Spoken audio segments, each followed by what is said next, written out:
I have a problem with who people support.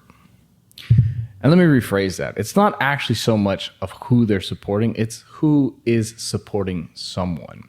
Support from somebody who has achieved something or who is in a higher standing than you, whether it be in a hierarchy or whether it be in the workplace or what have you, has value. But when people who have never accomplished anything in their life support somebody, it doesn't hold any weight. It might work for a little bit of publicity, but why do you think that social media influencers are very, very big targets for marketing? Why do you think that podcasters have marketing agencies coming to them and trying to get them to sell products on their podcasts? Perhaps it's because people actually value their opinions and see what they do as something of meaning. Therefore, their word holds weight. So what I truly take issue with is the fact that people whose words and actions hold no weight are trying to support other people. Call me crazy, but let's see what you think, Austin.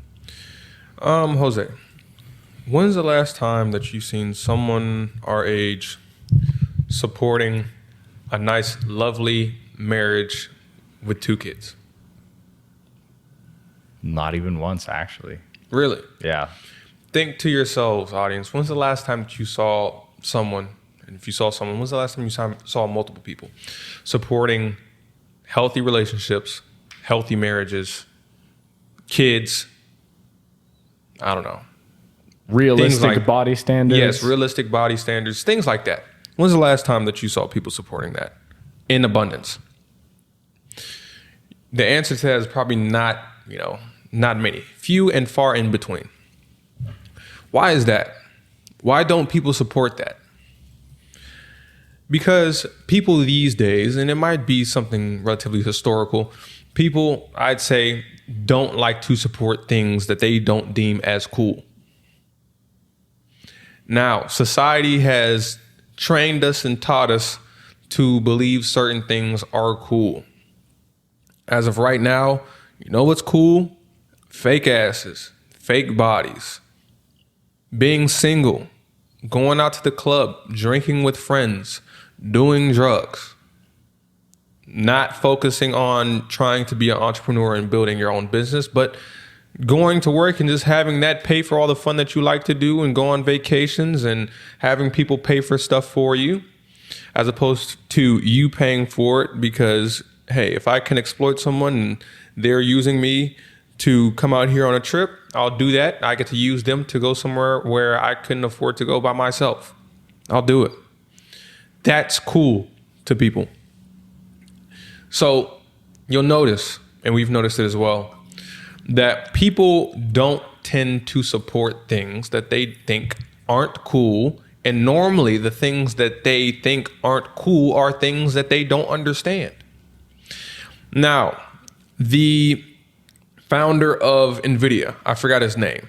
Oh, yeah, we've been here. But the founder of NVIDIA, do you think that when he got together, who? Jensen Huang. Jensen Huang. Now, when you think about Jensen Huang and his friends getting together at a fucking Denny's, however many years ago, talking about, yes, I love video games so much, but I think that we can enhance video games and change the view and the graphics and the visual arts of video games and expand it tremendously to the point to where we revolutionize how graphics are displayed, carried, and made when it comes to the technological sphere.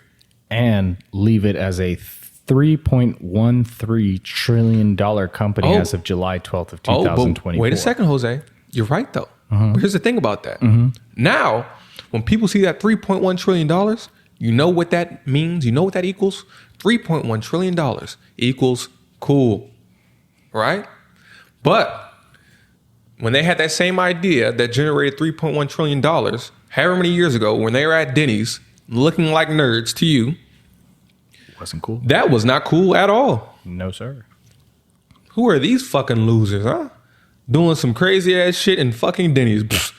They're at Denny's. We're at Ruth's Chris, right? And, I have a nice salary job. I'm at Ruth's Chris with my nice salary job while they're over here trying to come up with some fake ass business that later on went to generate them $3.1 trillion. Now, that same person might still be able to go to Ruth's Chris on that salary job. But a lot of you and a lot of people out there would say Jensen Huang is cooler. He's cooler because he succeeded. And he made that much fucking money. And now he gets to do whatever he wants to do, in a sense. But, again, what's different? He had the same idea, same group of people around him, and they worked their ass off. And this idea just so happened to make a lot of money. Now, say for people like us, right? We have businesses. We have a podcast.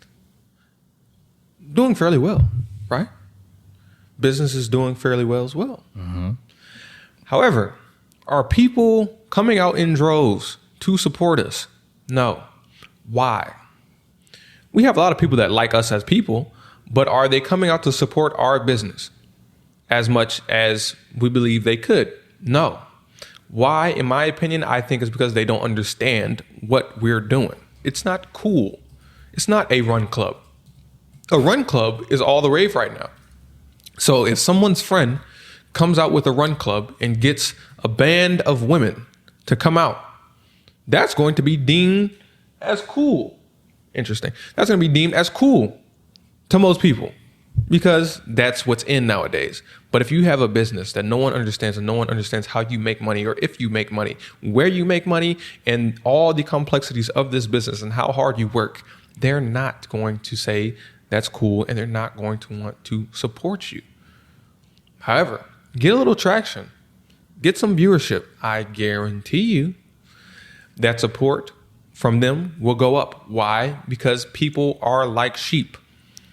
When they see someone going this way, someone doing this thing, someone supporting this thing in abundance, something clicks in their small little pea brain that says, you know what? Maybe I should support too. It's cool to support. But the thing about life and the thing about being an entrepreneur and a businessman or woman is that you have to have the mind of whether someone supports or not, whether everyone supports me or not, whether everyone comes and helps me with this thing or I have to work on it by myself, I'm going to do it anyway. That's the hard part about being a businessman or a businesswoman or just life in general. A lot of things aren't going to be cool to most people until it's cool to most people. But you might discover that thing out way before a lot of people do. And you might have to be ridiculed and you might have to be shit on. But if you have that quality about yourself to where whether someone supports you or not and you're willing to carry through and see whatever it is that you're doing through, those are the type of people, in my opinion, that succeed in life. And then once you prove those people wrong, that's when, oddly enough, you get the support. And I want to make something clear. If you want your word or your support or your thoughts to be valued highly, you need to be somebody who earns that value.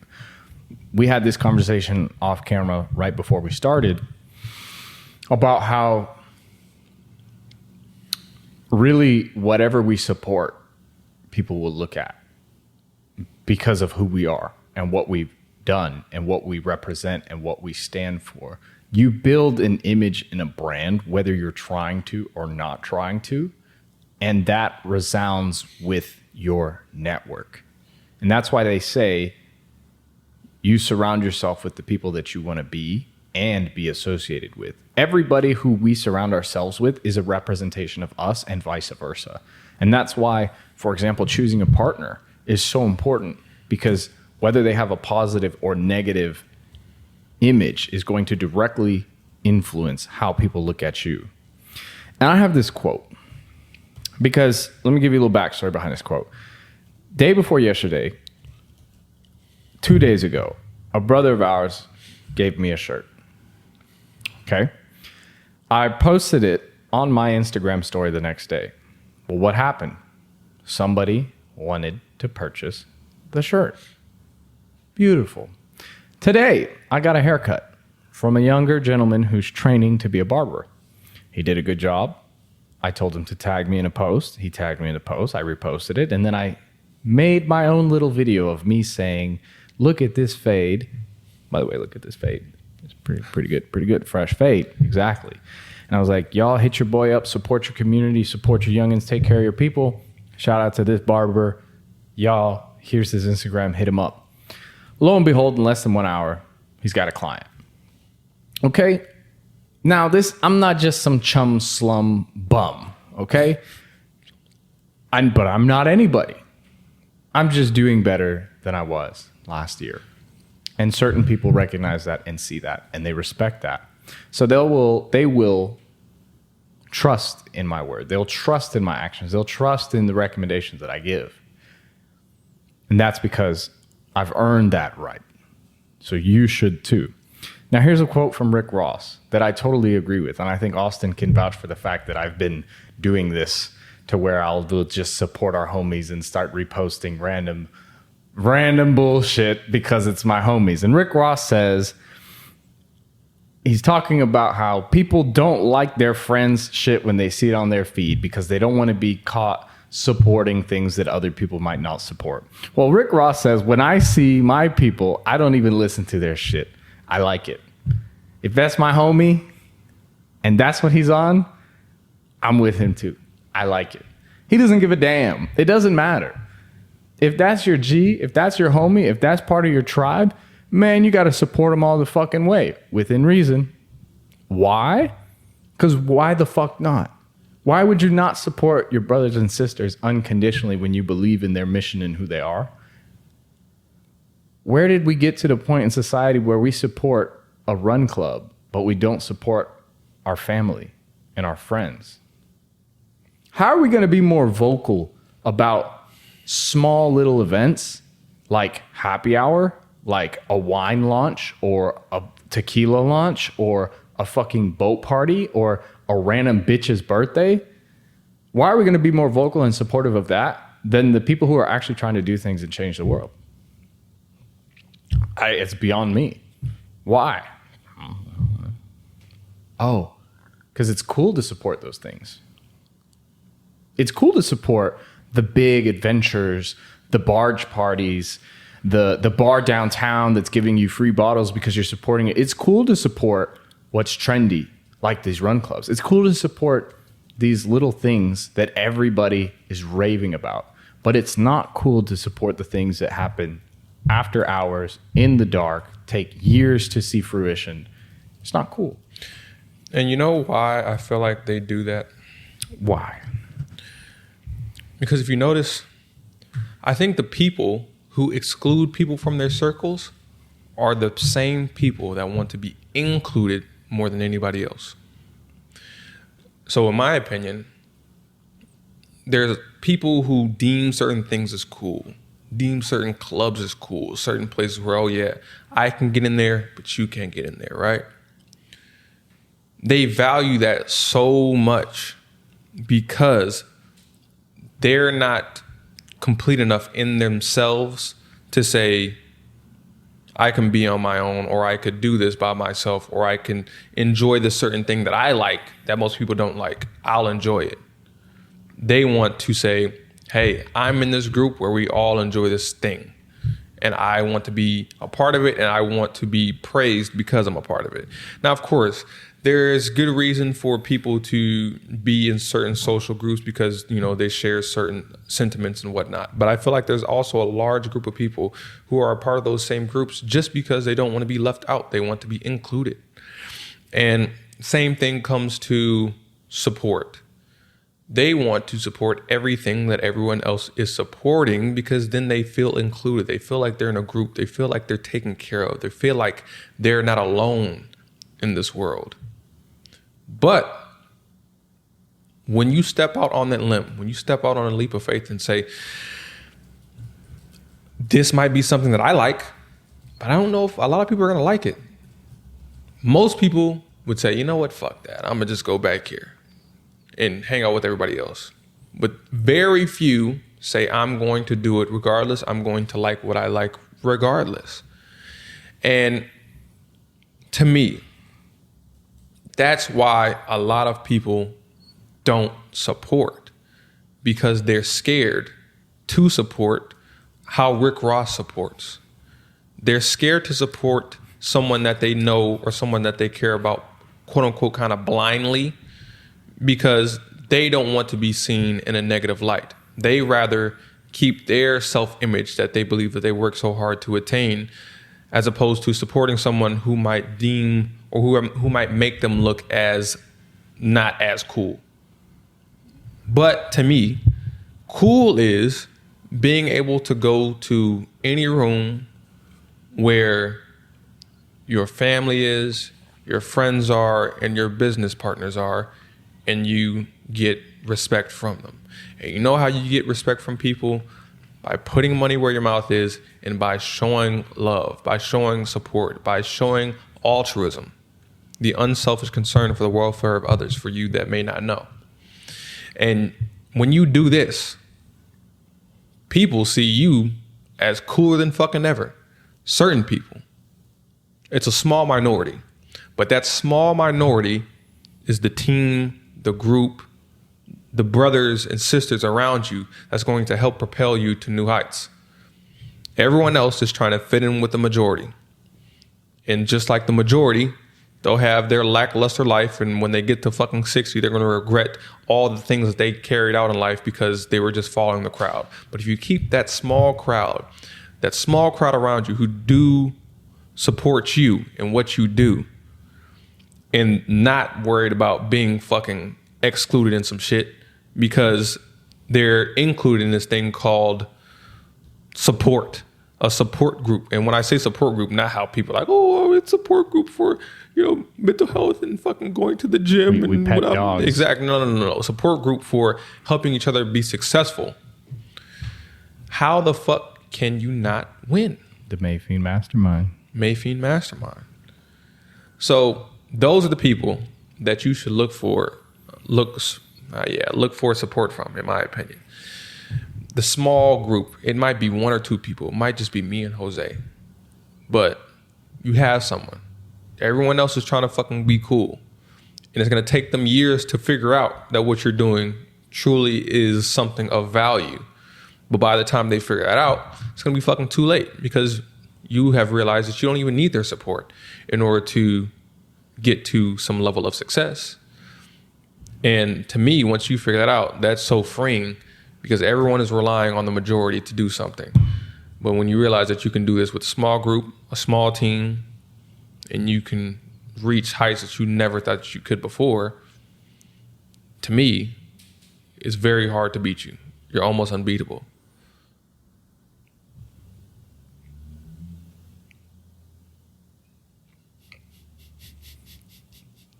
The journey is not fun. Or so they think. The journey is not cool. Or so they think. They only think the destination is where it's fun, and they only think that the destination is where it's cool. However, those of you who are actually in the process of achieving greatness understand that that couldn't be further from the truth. And in order for you to succeed, you need to understand that. So for those of you who are working towards insurmountable goals, we got you. The AM Club Podcast. Signing out. Mic check. The AM Club Podcast.